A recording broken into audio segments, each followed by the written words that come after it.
நமஸ்தே. இப்போ நம்ம பிராத்தமிக் புக்கில் இருக்கிற பாடம் 5 லெசன் 5 பால்து ஜான்வர் வீட்டு வளர்ப்பு, அதாவது பெட்ஸை பற்றி தான் பார்த்துட்ருக்கோம். கண்டினியூவேஷன் பார்க்கலாம். முன்னாடி உள்ள வீடியோவில் பூனையை பற்றியும் நாய், அடுத்தது பசு, இதை பற்றி போட்டிருக்கேன். அதை பார்த்துக்கோங்க. அடுத்தது இப்போ நம்ம பார்க்க போகிறது பைல், அதாவது பஃபல்லோ, காளையை பற்றி பார்க்க போகிறோம். बैल किसानों के लिए बहुत உபயோகி है. காளை விவசாயிகளுக்கு மிகவும் பயனுள்ளதாக இருக்கும். The bull is very useful for the farmer.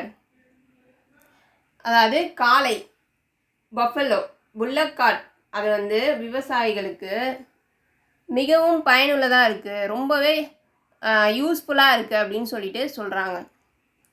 ஃபார்மர்ஸ்க்கு, விவசாயிகளுக்கு. பக் காடி கிஞ்ச்தா है और खेत जोता है. வண்டியை இழுத்து வயலை உழுகிறான். He pulls the cart and plucks the fields.